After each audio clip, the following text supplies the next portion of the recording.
Hello mes amis Facebook, Instagram, j'espère que vous allez bien. Bienvenue dans ce live du soir que je vous ai dit que j'allais faire ce soir. Je ne suis pas habituée à faire le live le soir. Vous savez que le soir, en général, c'est plutôt ma famille. Mais ce soir, je suis déconnectée. J'ai fait un post tout à l'heure où justement, je parlais de se prioriser et de prendre du temps pour soi. Alors, dites-moi qui se connecte, qui vient ici ce soir dans cet espace. Je voudrais parler avec vous de responsabilisation, de responsabilité quand on est manager. Vous m'avez souvent entendu dire que le métier de manager, c'est un des plus beaux métiers du monde. C'est un des plus beaux métiers du monde. Alors, juste, je vais voir qui c'est qui se connecte. Je ne vous vois pas arriver ici. Le téléphone. Alors, dites-moi qui se connecte. Faites-moi un petit coucou. Je ne vois pas depuis mon téléphone qui est là.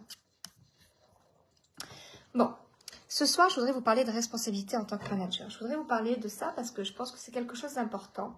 Et vous m'entendez souvent dire que être manager, le métier de manager, c'est un des plus beaux métiers du monde. C'est un métier qui demande d'aimer les gens et les femmes que l'on dirige, d'être vraiment dans cet amour inconditionnel de l'autre. Pourquoi est-ce que je pense que c'est un beau métier? Tout simplement parce que je crois que c'est un métier où on crée de la richesse.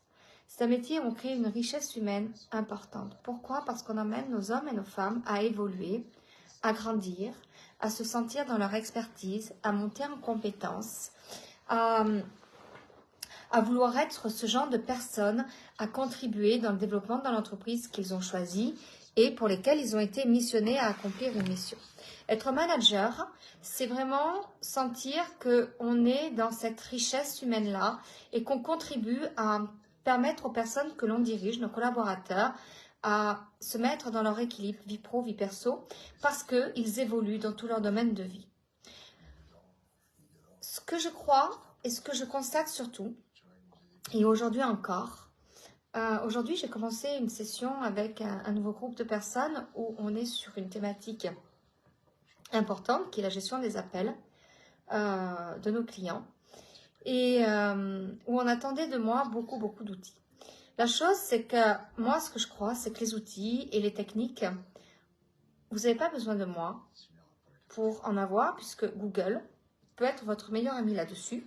Vous tapez outils, vous tapez technique commerciale pour la gestion des appels, pour la gestion du temps et des priorités, pour se concentrer, pour etc., etc. Vous trouvez plein d'outils sur les réseaux sociaux et Internet et vous n'avez pas besoin de formation par rapport à ça. Ce que je crois, c'est que quand on vient faire une formation ou quand on a un manager qui forme les gens à être dans des thématiques bien précises, dans la montée en compétences, je crois qu'un outil, c'est juste un outil. Une ressource, c'est juste une ressource. Je peux faire un mode d'emploi pour ça, mais c'est pas ça en fait. Parce que je crois qu'il y a des croyances qu'il faut changer. Et une des choses importantes, c'est que quand on dirige des hommes et des femmes, qu'on aime les hommes et les femmes, qu'on veut les faire monter en compétences, je crois qu'une des choses qu'il faut vraiment comprendre et lâcher, c'est cette croyance que ma valeur en tant que manager, elle se fait au travers d'outils ou au travers de ressources que je vais offrir à ces personnes-là. Nos collaborateurs, ils ont besoin d'une personne avec laquelle ils se sentent en confiance, par laquelle ils sentent qu'ils sont dirigés, avec laquelle ils vont se sentir épaulés, qu'ils réussissent ou qu'ils échouent. Ils savent que sur leur évolution, sur le chemin de leur évolution et de leur réussite, il y a une personne qui est là, qui va être, entre guillemets, leur meilleur ami, c'est vous. C'est vous, manager, c'est vous, entrepreneur. Pourquoi? Parce que on sait qu'à vos côtés, on est bien. On va grandir, on va évoluer, on va avoir le droit de se tromper, on va avoir le droit de rebondir parce qu'on ne va pas on va pas se sentir jugé, on va juste se mettre dans ce chemin de notre évolution et de grandir. Mais il y a des croyances qu'il faut enlever. Et je crois que ça, c'est quelque chose qu'il faut vraiment comprendre. Je vais vous parler d'une croyance qui est importante et qui parle de la responsabilisation. Parce qu'on cherche à engager les gens, on cherche à responsabiliser les gens. Mais je crois que il y a des attitudes, il y a des croyances qu'il faut changer. Et je vous parlais d'une croyance qui était importante et qu'on a travaillé beaucoup aujourd'hui, c'est le taux de présence dans l'entreprise. C'est le temps de travail. On pense que pour avoir des résultats, il faut connecter à un certain temps de travail. Il faut connecter il faut passer 7 heures de travail par jour. Moi, je crois que ça, c'est vraiment du bullshit. J'ai fait un post tout à l'heure là-dessus et je crois que c'est vraiment du bullshit. C'est vraiment du bullshit, pourquoi? Parce que moi, je ne crois pas à ça. Moi, ce que j'enseigne à mes enfants, c'est que je veux qu'ils connectent. Je veux qu'ils connectent à leur zone de génie. Je veux qu'ils connectent à leur expertise. Je veux qu'ils connectent à leurs compétences. Je veux qu'ils connectent à ce qui est important pour eux, à leur accomplissement et à leur réalisation de leurs désirs. Je veux qu'ils connectent à leur confiance en eux et qu'ils prennent conscience de leur expertise. Peu importe l'âge, ma fille a 10 ans, mon fils a 16 ans, je veux qu'ils connectent à la richesse qu'ils vont apporter à l'entreprise pour laquelle ils travailleront ou qu'ils vont apporter dans le cadre de leurs études, que ce n'est pas un temps de travail effectif, que c'est la qualité qu'ils vont mettre dans ce temps de travail qui va faire la chose. Moi, j'ai l'habitude de travailler le 20-80. Le 20-80, c'est un outil dans la gestion du temps et des priorités qu'on utilise beaucoup. C'est la loi de Pareto, c'est une loi de gestion du temps que l'on apprend et que j'enseigne à mes managers. Cette loi, je peux vous assurer qu'elle est puissante, qu'elle est vraiment extrêmement puissante parce qu'elle nous oblige à prioriser les choses, qu'elle nous oblige à prendre des décisions et donc qu'elle nous oblige à nous responsabiliser par nos choix, dans nos choix et de les assumer. Cette loi de Pareto, elle nous oblige à travailler la confiance que l'on a en nous et à travailler la valeur que l'on a réellement en nous et que l'on peut donner à l'entreprise, que l'on peut vraiment donner à notre collectif, à notre équipe, etc. Et ce que je veux dire par là, c'est que quand je dis que quand on est manager, notre rôle 1, notre métier 1, notre qualité numéro 1, c'est d'aimer les hommes et les femmes que l'on dirige. C'est parce que notre métier, c'est vraiment de les faire monter en compétences. Et de les faire monter en compétences, c'est de les amener dans leur responsabilité et dans leur engagement. Travailler l'engagement des personnes, c'est pas juste travailler en leur donnant une délégation. J'entends beaucoup de personnes qui disent, tiens, je vais leur donner une délégation pour les faire grandir et puis pour qu'ils puissent sentir qu'ils sont utiles dans l'entreprise. Mais une délégation, c'est juste une délégation. Pour moi, une délégation, ça fait partie du rôle de manager. Et quand on fait une délégation à notre collaborateur, salut Jean-Marie, salut Laurence, salut Anita. Quand on fait une délégation à nos collaborateurs, bien sûr qu'on a une intention de faire monter la personne en compétence, bien sûr qu'on a beaucoup d'intentions derrière, mais une délégation, c'est d'abord pour permettre à la personne de créer une richesse humaine plus importante au sein du collectif. Je crois que quand on fait une délégation, c'est permettre au manager d'aller au-delà de ce qu'il pense de la personne. C'est-à-dire qu'il va vraiment créer cette fusion, cette diffusion énergétique dans l'équipe, de faire monter tout le monde en compétences et de créer cette synergie-là d'amour et de soutien, de cohésion partout. Moi, je l'ai vécu à New York. Là, on revient d'une semaine de vacances avec mes enfants à New York. On a vécu des choses juste extraordinaires là-bas où on a pu connecter à la rigueur et à la persévérance des Américains. Ils célèbrent tout. Ils bossent, ils sont rigoureux, ils sont persévérants. Ils travaillent beaucoup. Pour certaines personnes, travaillent énormément. Ça va à l'encontre de ce que je pense, moi, quand on a une société de service. Je pense que ce n'est pas le nombre d'heures qui va faire la qualité, mais c'est vraiment le 20-80 qui va faire la qualité. C'est vraiment ce bien-être avec lequel on va connecter dans chacune de nos actions, qu'on va créer des actions inspirées qui va faire qu'on va créer cette richesse profonde dans l'entreprise. Et je pense que quand on enseigne, quand moi j'enseigne en tout cas aux managers la posture du leader, la posture de l'exemplarité, la posture de l'engagement, la posture de ce genre de choses. Salut Anita. Je pense que ça crée vraiment cet engouement au cœur de l'organisation. Et ça met tout le monde dans une certaine responsabilité parce que ce qui crée la responsabilité, c'est d'abord le bien-être, c'est d'abord l'amour, c'est d'abord cette connexion à la joie, de la réussite et de beaucoup de choses en fait. Aujourd'hui, j'ai eu dans mon groupe des personnes qui ne valorisent pas leur manager. On sait très bien, clairement, que... super Anita, merci pour le commentaire. Je vois que les commentaires fonctionnent. Cool. J'ai vu aujourd'hui clairement que les collaborateurs ne valorisent pas leur manager parce qu'ils ne voient pas l'apport, le soutien que cette personne a auprès d'eux. Quand on lit les stats, quand on lit des articles, effectivement, oh maman, 21h44. Coucou. Quand on lit les statistiques, on s'aperçoit que les personnes partent souvent à cause du management. Et je trouve ça vraiment dommage parce que si les managers étaient épaulés et étaient vraiment mis dans leur leadership, c'est-à-dire qu'on renforce leurs compétences, leur expertise, leur vision et leur posture, qu'on les mette pas en, qu'on les sorte de ce triangle de Cartman et qu'on les mette dans leur centre, dans leur conscience d'eux-mêmes, eh ben, je pense que ça change beaucoup de choses. En tout cas, quand le management est faible, pas assumé, moi, ça me fait vraiment beaucoup de peine parce que je vois que les personnes sont dirigées dans quelque chose qui fait que l'entreprise ne pourra pas se développer plus qu'elle ne se développe, c'est-à-dire qu'elle est développée, qu'elle est dirigée par le flou, par le manque de clarté. Et on sait très bien que quand on n'a pas le cap, quand on ne sait pas où on va, ça manque de sens, ça manque d'engagement, ça manque de motivation en fait. Parce que je crois que ça, c'est un des plus gros problèmes dans les entreprises. Quand on est dans des entreprises et qu'on ne sait pas où on va, ou qu'on devine à peu près où on va, ou que c'est quelque chose d'approximatif, je suis désolée, mais les entreprises, elles ne peuvent pas se développer par rapport à ça. On a besoin de cette clarté, on a besoin de cette vision. Un manager, il a besoin d'avoir cette clarté, cette vision pour pouvoir la transmettre à ses collaborateurs. Et il y a des choses qui... ça fait partie de la responsabilité du manager.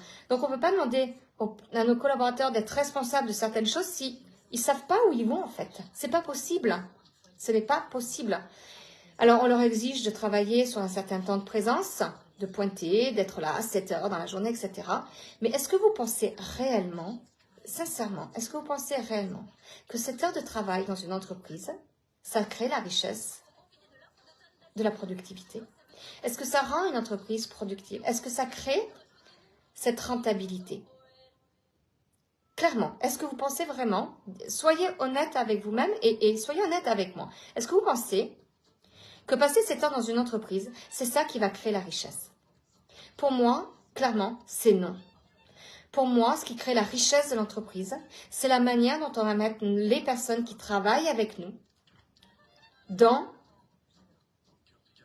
leur responsabilité et dans leur engagement de quelque chose qui fait sens pour eux parce qu'ils ont la clarté de savoir qu'est-ce qu'ils vont apporter à l'entreprise. Parce qu'ils ont la clarté de savoir qu'est-ce qui va être synchro avec eux, avec leur accomplissement et leur réalisation. On sait très bien. Salut Véronique, salut Guillaume, salut Jean-Marc. Juste un petit commentaire pour me dire que vous m'entendez bien parce que je suis dans une chambre d'hôtel, je suis à Pau aujourd'hui et je prends du temps pour moi. J'ai fait un post tout à l'heure et c'était hyper important. Salut Julien. Juste, est-ce que sincèrement vous pensez, dites-moi, est-ce que vous pensez clairement que passer 7 heures dans une entreprise, c'est productif en fait? Est-ce que vous pensez que c'est ça qui va créer la richesse de votre entreprise? C'est ça qui va créer la richesse de votre développement commercial et c'est ça qui va créer le bien-être de vos employés? Non. Pour moi, c'est bullshit. Pour moi, c'est pas ça. Pour moi, quand on veut développer son entreprise, j'ai fait 25 ans de management et je peux vous assurer que la seule chose qui était ma ligne de conduite là-dessus, c'est comment mes collaborateurs se sentent quand ils arrivent tous les matins à l'entreprise.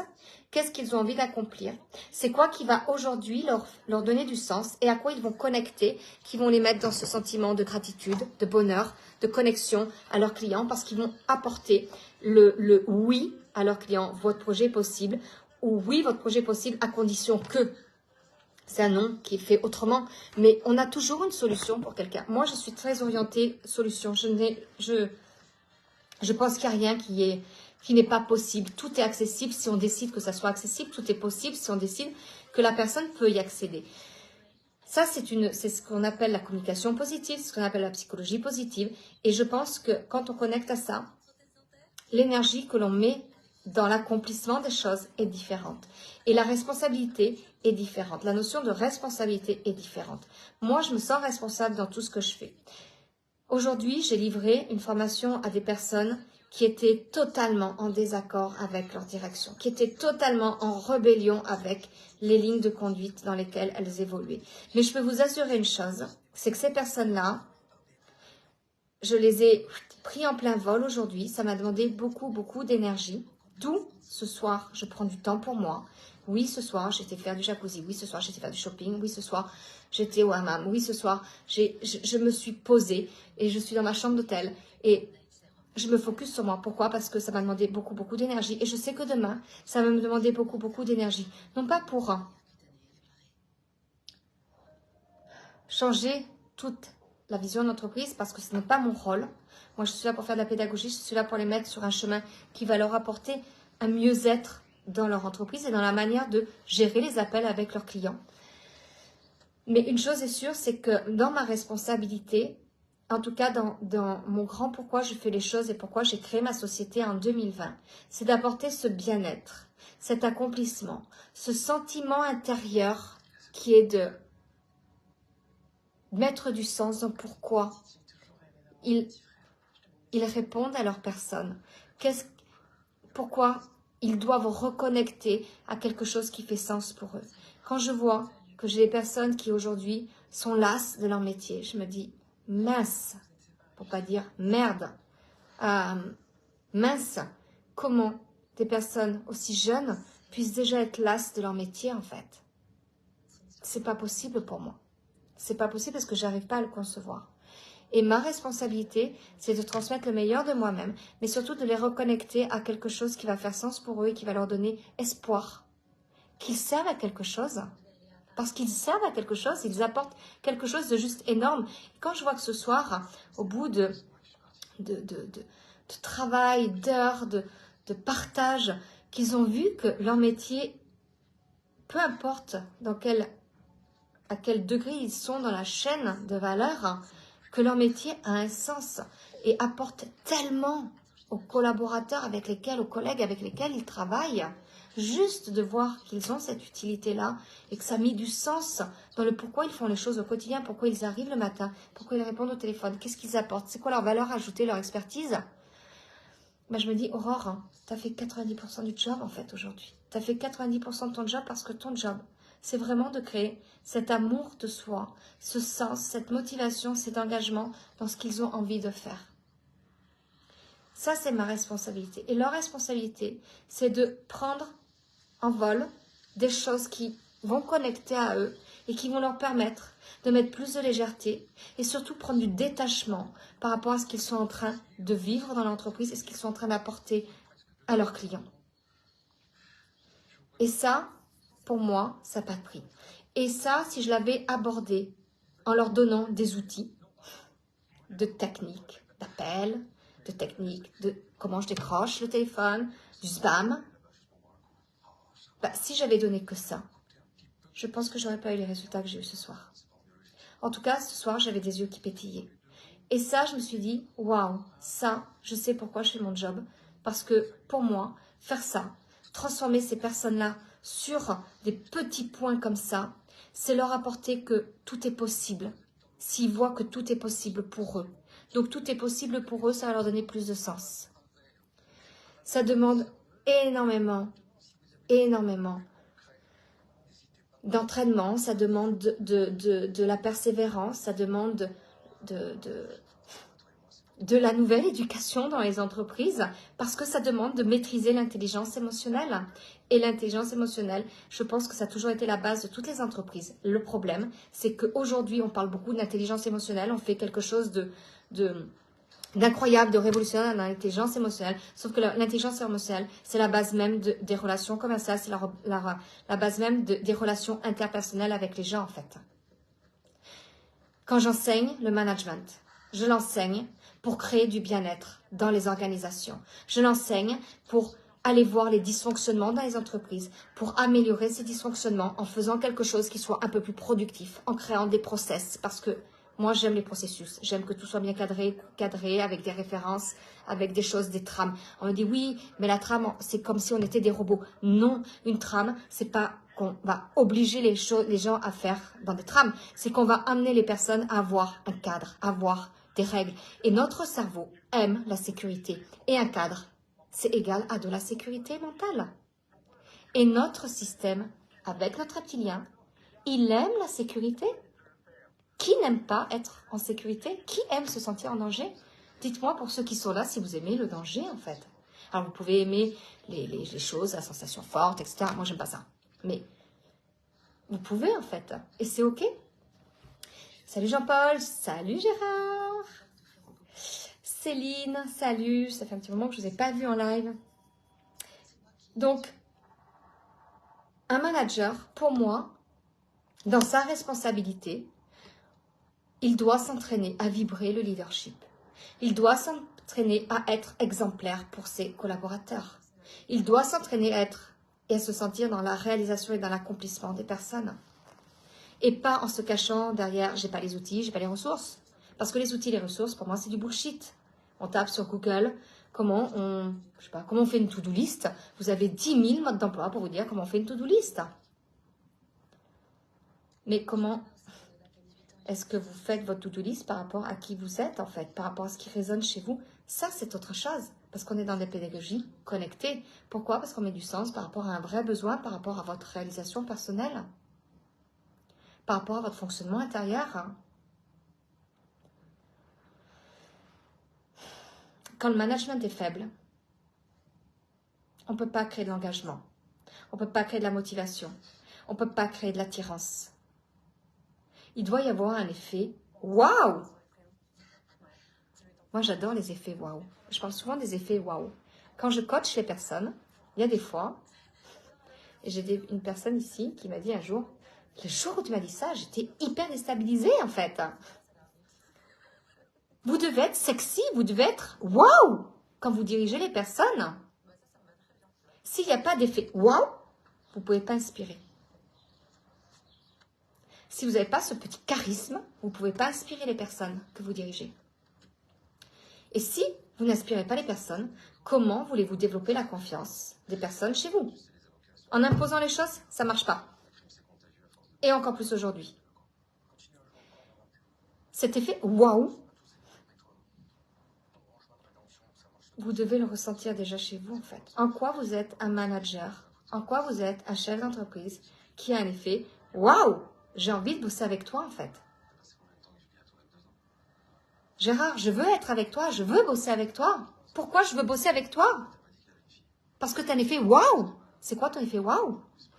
Soyez conscient de ça, en fait. Mais une chose est sûre, c'est quand on est manager, on fait le plus beau métier du monde. On fait le plus beau métier du monde parce qu'on aime les hommes et les femmes avec lesquels on travaille. Et souvent, quand on est manager, on ne choisit pas les hommes et les femmes avec lesquels on travaille. Tout comme les collaborateurs ne choisissent pas leur manager. Ça va dans les deux sens. Moi, j'ai dit et répété aujourd'hui que le meilleur ami des collaborateurs, ce n'est pas les collaborateurs entre eux, c'est le manager. Parce qu'on attend que ça descende. Sauf que moi, dans ma relation du management, je travaille l'intelligence collective. C'est pas descendant. Le management, il est descendant et ascendant.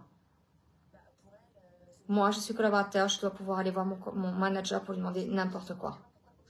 Si le manager n'est pas disponible, il y a un problème de management. Clair. Si ce n'est que descendant, il faut que le manager se pose la question. Est-ce que les personnes, la communication est fluide? Est-ce que les personnes savent qu'elles peuvent aller vers lui? Est-ce que les personnes ont peur d'aller voir leur manager? Il y a plein de questions que je me pose. Est-ce qu'on a dit aux personnes qu'ils pouvaient aller voir leur manager? Parce que parfois, c'est juste ça, en fait. C'est juste une question d'autorisation qu'on se donne ou pas, inconsciemment. Je voulais partager ça avec vous aujourd'hui parce que ça touche vraiment la notion de responsabilité des personnes. Aujourd'hui, on a vraiment connecté au sens de la responsabilité. En quoi je suis responsable? En quoi je me sens connectée? En quoi je me sens inspirée? En quoi je me sens engagée? En quoi je me sens connectée aux choses, en fait? On est responsable de ce que l'on crée. Le manager crée la richesse humaine dans l'entreprise. Et quand on crée la richesse humaine dans l'entreprise, connectée au bien-être de nos collaborateurs, parce que la joie est l'énergie et l'émotion la plus forte pour atteindre les résultats. La joie, c'est un indicateur de réussite. La joie, c'est un indicateur d'atteinte de résultats. La chose, c'est que dès qu'on a atteint un résultat, c'est comme si, paf, c'était éphémère, on passe à la création d'un nouvel objectif. On ne savoure pas. Mais moi, je vous invite à célébrer, en fait. Chaque petite chose célébrée. J'ai une personne aujourd'hui qui m'a dit, mais en fait, il y a des choses que je fais où c'est normal. Mais rien n'est normal, en fait. Si ça apporte de la contribution, de l'inspiration, du bien-être, au développement de l'entreprise, au développement de son équipe, au développement du collectif, au développement personnel, alors ça se célèbre. Il n'y a pas de petite victoire, il n'y a pas de petite réussite. On est connecté à ce qui fait sens pour nous. Ça, c'est la responsabilité.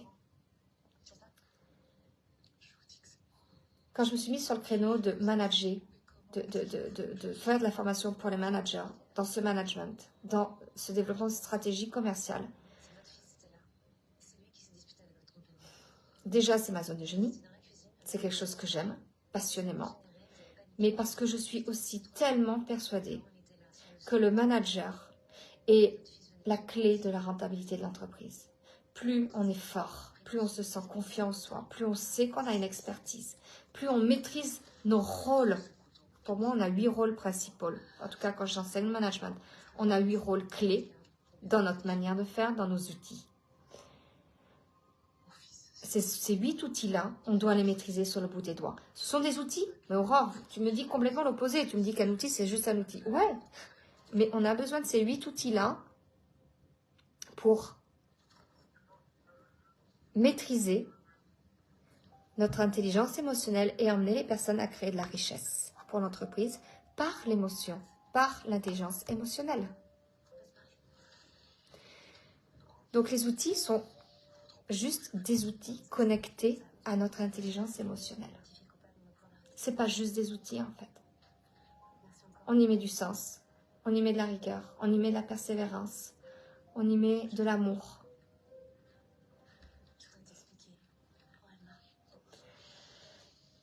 Je vais finir là-dessus, mais je vais vous donner quand même un exemple. Ce matin, donc quand j'ai pris ce groupe avec une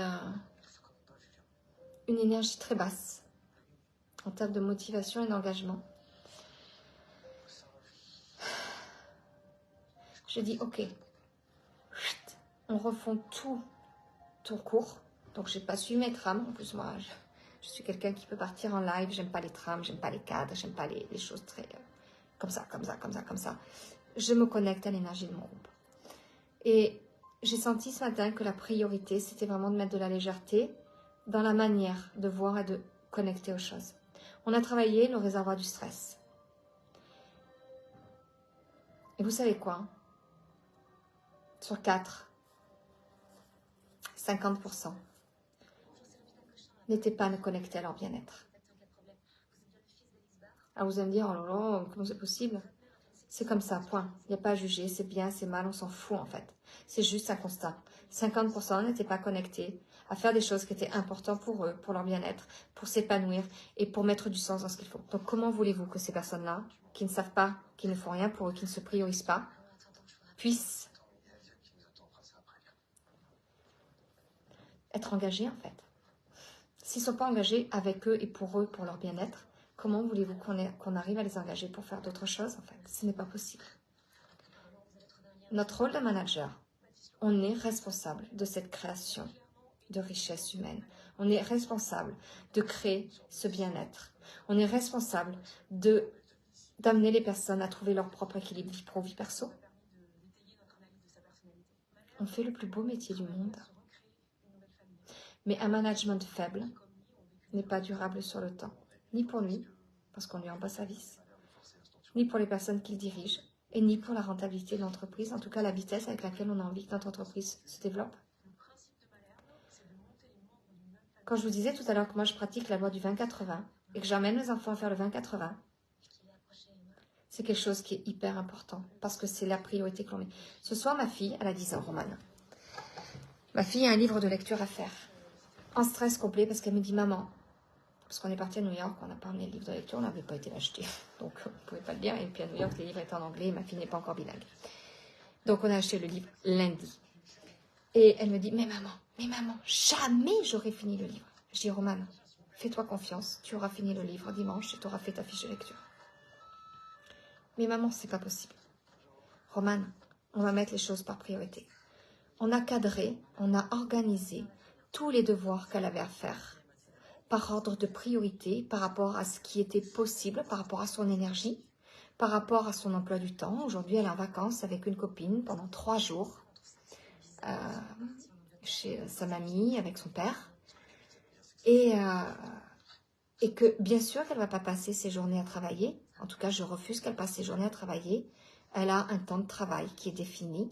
Et ce temps de travail, je dis par contre, tu t'isoles, tu es concentré, tu es focus avec un objectif. Et on a clarifié ces objectifs par rapport à sa fiche de lecture. Et je peux vous assurer qu'il nous reste, on est jeudi, vendredi, samedi, dimanche, 3 jours. Et que sa fiche de lecture sera faite en fait. Elle a lâché la pression. C'est bien qu'elle a été jouée directement avec la copine, vous pensez, 10 ans, normal en même temps. Mais ce que je veux dire par là, on prend de la hauteur à partir du moment où on arrive à trouver cet équilibre pro-perso, pro-scolaire, pour le coup là, et perso, détente avec sa copine, elle est en vacances. Ce 20-80 permet de se mettre dans notre leadership et d'assumer les décisions que l'on prend. Parce que je sais que quand elle va être demain, je ne serai pas avec elle, mais quand demain, elle va être focus sur ses objectifs, elle va avancer. C'est pareil pour nous quand on est dans nos entreprises. C'est pareil pour vos managers, c'est pareil pour tout. Et c'est une question de se sentir responsable de ce que l'on a à faire parce qu'on va créer nos actions qui sont inspirées vers quelque chose de plus grand, parce qu'on va déconnecter de toutes les normes qu'on nous a inculquées, du taux de présence, de plein de choses. La Covid a bougé tous ces mœurs-là. Et aujourd'hui, l'intelligence émotionnelle fait partie de ça. La conscience de soi est puissante, en fait. Bon, voilà ce que je vais partager avec vous ce soir. Je ne sais pas si ça fait sens, dites-moi. Je vais aller me coucher, il est 10 heures. Je vais répondre à ma copine. Sandra, je t'ai pas vu passer. Petite chérie. Dites-moi si ça fait sens pour vous. Mais ce que je vous dis là, c'est valable aussi dans votre vie perso. Hein. Moi, j'aime beaucoup faire les parallèles vie perso, vie pro. Mais c'est pareil en fait. Hein. Même avec vos gamins, avec tout en fait. C'est valable pour tout. Travailler cette notion de responsabilité et de richesse humaine, c'est valable pour tout. Parce que c'est ça qui nous connecte au mieux. Connecter à ce qui est important pour vous. Prenez ces temps de ressources. Moi, ce soir, j'ai pris un temps de ressources. Je suis dans un super hôtel. Je ne sais pas si vous connaissez la Villa Navarre à Pau. Ses amis, Seth et Sandrine. Bon, ils ne sont pas là ce soir. Je pense qu'ils sont match. Et voilà, je me suis permis de connecter à ça, en fait. De prendre du temps pour moi. J'aurais pu culpabiliser, me dire, oh là là, quand même, Aurore, hein, tu te rends compte, ton fils à la maison, ta fille, pas avec toi. Ben ouais, mais quand je vais les retrouver, ça va être encore meilleur, en fait. Coucou Anita. Ouh, salut Julie. Toujours au Canada, Julie. C'est une destination que je vais faire, je crois. Dites-moi si ça vous parle. Bon, pour ceux qui arrivent, hashtag replay. En tout cas, je voulais vous remercier parce que depuis une semaine environ, vous êtes à peu près presque 1000 personnes à m'avoir rejoint sur Instagram en l'espace, alors pas tout à fait 1000, en l'espace de une semaine. Ça veut dire que les messages que je vous livre, que ce soit dans Travels Lovers, sur mon profil Facebook ou sur Instagram ou encore sur TikTok, parce que ma fille m'éduque à TikTok. C'est tout un apprentissage pour moi TikTok. Je me suis foirée 3 fois déjà. Mais j'apprends et je persiste parce que je pense qu'il n'y a pas d'âge pour apprendre et persister. J'ai 47 balais et TikTok est un monde. Ma fille, elle le maîtrise comme waouh, extraordinaire. je l'éduque, elle m'éduque, elle m'éduque, elle m'éduque. En tout cas, vous êtes presque 1000 personnes à m'avoir rejoint sur une semaine, ce qui est extraordinaire. Sur YouTube, sur ma chaîne YouTube, j'y suis allée tout à l'heure et j'ai fait cette magnifique rencontre que j'avais une vingtaine de personnes qui m'avaient écrit sur YouTube. Je n'avais pas été voir en fait. Et j'approche. Alors, ça va vous paraître très peu, mais pour moi, c'est beaucoup parce que ma chaîne n'a même pas un an. Je suis à quasiment 100 abonnés en fait, en ne communiquant pas dessus, en mettant des vidéos que je fais comme ça. Et je me dis, et en plus, ça apporte de la valeur. Je vois que les commentaires que j'ai, c'est que des commentaires ou qui apportent. Donc, je voulais vraiment vous remercier là-dessus parce que ma perception, c'est ma perception. J'ai beaucoup de convictions sur le management. J'aime beaucoup de choses. En tout cas, j'aime les hommes et les femmes. J'aime mon métier. J'aime transmettre. J'aime transmettre cet amour et faire en sorte que les gens se sentent heureux avec eux-mêmes. Parce que je crois que c'est à partir de là où on devient excellent dans n'importe quel métier. Que ce soit chef d'entreprise, manager, collaborateur, graphiste, peu importe, on s'en fout. Je pense que plus on s'aime, plus on est dans notre bien-être personnel, plus on devient meilleur. Et ce que je m'aperçois, c'est que les personnes qui connectent à moi, ce sont des personnes qui se retrouvent dans ce que je dis. Ça apporte de la valeur, ça rassure. Et en tout cas, vous avez été presque 1000 personnes à me rejoindre en moins d'une semaine. Et je voulais vraiment vous remercier pour ça parce que je l'ai célébré avec mes enfants. Et c'est quelque chose qui compte beaucoup pour moi parce que ça veut dire que j'apporte de la valeur. Et apporter cette valeur-là, ça contribue à la richesse humaine dont je vous ai parlé ce soir. Et cette richesse humaine, je pense que si tout le monde la profuse, c'est pour ça que cette vidéo, si vous voulez la partager, partagez-la.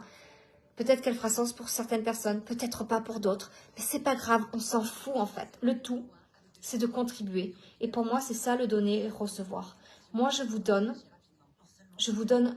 beaucoup, mais je le fais tellement naturellement et avec tellement de bienveillance et tellement d'amour en fait, je fais que donner en fait. Et le recevoir, je l'ai reçu en fait en janvier quand j'étais au plus bas, quand Nicolas a quitté la maison, m'a laissé avec les enfants, on s'est retrouvés tous les trois, du jour au lendemain, en 30 minutes. Je peux vous assurer que le recevoir, je l'ai senti ici en fait. Et pourtant, je n'ai rien demandé, mais c'est juste comme ça, c'est venu connecter. Et aujourd'hui, je vous remercie beaucoup parce que mon entreprise, là j'ai fait le bilan avec mon comptable, c'est ma 4e année, mon entreprise croît en bénéfices, mon entreprise croît en nouveaux clients. Là, 1000 personnes en une semaine, c'est juste extraordinaire. Et ça, c'est grâce à vous en fait, c'est grâce à vous. Et merci, merci, merci, merci, merci, merci. Voilà ce que je voulais vous dire ce soir. Donc, juste pour clôturer, Anita, merci beaucoup pour tout. Tu es toujours là dans mes lives, toujours, souvent en tout cas. Et c'est grâce à toi, grâce à vous tous que je suis ici ce soir. En tout cas, cette notion de responsabilité, elle est hyper importante dans le monde des entreprises. Parce que je crois qu'aujourd'hui, si on comprend ce que ça veut dire vraiment cette responsabilité connectée à l'intelligence émotionnelle, et bientôt connectée à l'intelligence artificielle. Là, aujourd'hui, on est en train de... Je suis prestataire pour une société, on est en train de connecter l'intelligence artificielle. Je n'ai pas été voir le live du jour, mais dans notre marketing, dans la manière d'écrire les choses, la manière de connecter. Et je vous partagerai ça parce que je pense que c'est quelque chose qui fait partie de notre futur demain en termes de marketing et de développement commercial. Je crois clairement que l'intelligence artificielle va prendre une place prépondérante. Alors, il y en a qui le voient comme un danger, moi je vois comme une opportunité. De toute façon, je vois toujours tout comme une opportunité parce que je crois que tout est synchro dans nos vies. Je partagerai ça avec vous, mais cette notion de responsabilité, elle est importante. Et aujourd'hui, sentez-vous responsable de tout ce que vous pouvez contribuer aux gens qui vous entourent, à l'amour que vous portez et à l'amour que moi je vous porte et que vous me portez aussi. En tout cas, merci. 1000 personnes en une semaine, c'est juste extraordinaire. Voilà, je voulais vous remercier et pleine gratitude pour ça. Je vais aller me poser. Je n'ai pas appelé ma fille parce que ma fille m'a dit ce soir qu'elle voulait être tranquille, elle ne veut pas que je l'appelle, donc ok. Mon fils m'a dit, je regarde la télé, maman, lâche-moi ce soir, je suis grand, j'ai 17 ans, lâche-moi. Donc je suis vraiment seule avec moi-même. Et ça fait du bien aussi. Et ça rejoint le post que j'ai fait ce soir. Allez voir mon post sur Insta, allez voir mon post sur Facebook pour ceux qui sont Facebook, Insta, Facebook. Là où vous êtes le plus à l'aise, vous êtes le plus en appétence. En attendant, merci beaucoup. Si cette vidéo fait sens pour vous, marquez-moi un petit commentaire sur qu'est-ce que vous pensez du management, comment vous vous sentez, créer cette richesse humaine-là, comment vous voyez faire grandir vos collaborateurs, de quoi vous partez en fait, d'où vous partez, avec quoi vous partez, en quoi vous êtes déjà complet et qu'est-ce que vous pouvez renforcer pour inspirer encore plus vos personnes. Parce que c'est ça la question, c'est pas qu'est-ce qui nous manque, c'est en quoi on peut encore plus se connecter en fait. Oh Julie, Canada, manager, coach, je me retrouve dans ce que tu partages. Wow.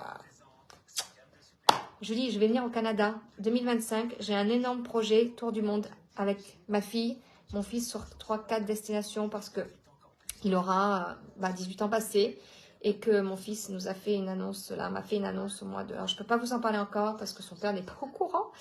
Donc, avant que je vous en parle là, il faut d'abord qu'il le dise à son père. Donc, je ne vais pas en parler. Mais une chose est sûre, mon fils est juste extraordinaire. Il a une... extraordinaire. Je l'accompagne là-dessus. Donc, juste, Julie, je viendrai te voir au Canada. Et oui, on se contacte. Et en tout cas, je vous embrasse, je vous aime. Partagez cette vidéo si vous pensez qu'elle fait sens. Et